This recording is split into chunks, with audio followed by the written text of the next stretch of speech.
14 bêtises dans Dragon Ball. Numéro 1. Guillaume Mao. Le second meilleur élève de l'école des tortues ne savait pas où habitait Tortue Géniale, mais Krillin a su le trouver facilement.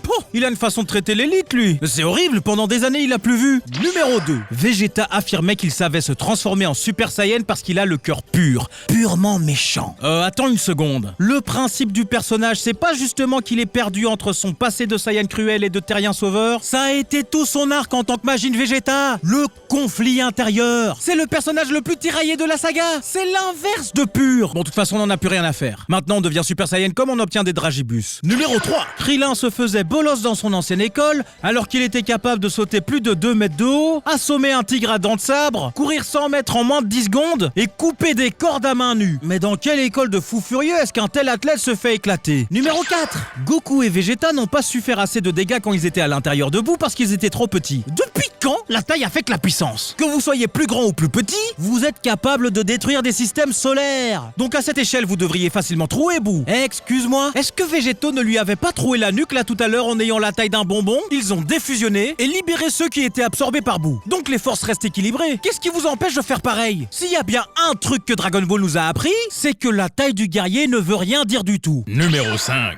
Écoutez la réaction de Bardock après que cet homme-poisson lui donne le don de voyance. Que ça te serve de leçon.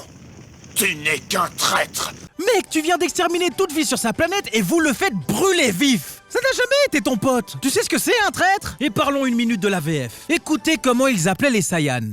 Nous autres grilles de l'espace. À qui on avait confié la mission d'aller occuper cette planète? Des guerriers de l'espace. Des guerriers de l'espace. Les guerriers de l'espace. Les gars, regardez-vous. Vous êtes des guerriers et vous venez de l'espace. Vous êtes tous des guerriers de l'espace. C'était logique pour les terriens de les appeler comme ça. C'est les premiers extraterrestres dont ils ont eu connaissance. Mais vous, c'est n'importe quoi. Ça a duré plusieurs saisons. C'était qui le responsable de la traduction? Plusieurs années, plusieurs saisons de flemme. Et il a été payé, remboursé. Bah, les Saiyans méritaient de mourir. Il voit Bardock couvert de sang, à moitié mort en train de ramper, de retour sans ses camarades. Et quand il dit qu'il aurait arrivé malheur, il rigole. Il rigole. Il se demande pas ce qui est arrivé aux autres. Quoi, le mec génocidaire qui nous embauche pour détruire des populations veut détruire notre population? Affront, mensonge et carabistouille. En fait, c'est sa faute à lui. Ta planète entière est menacée d'extinction. Et pour prévenir le peuple, tu ne trouves pas mieux que d'aller dans un bistrot où les alcoolois ont déjà au moins 2 litres dans le gosier? Si la Terre est en danger, je vais pas voir la bande à Dédé au bar de Tonton Garbi à Châteaulino. Ah, ils sont bêtes à brouter de l'herbe, mais à 4 pattes, hein, à côté des ânes, des vaches et des porcs. Mais où est la suite? Sur ma chaîne. Alors va regarder. Allez, faut pas se dégonder.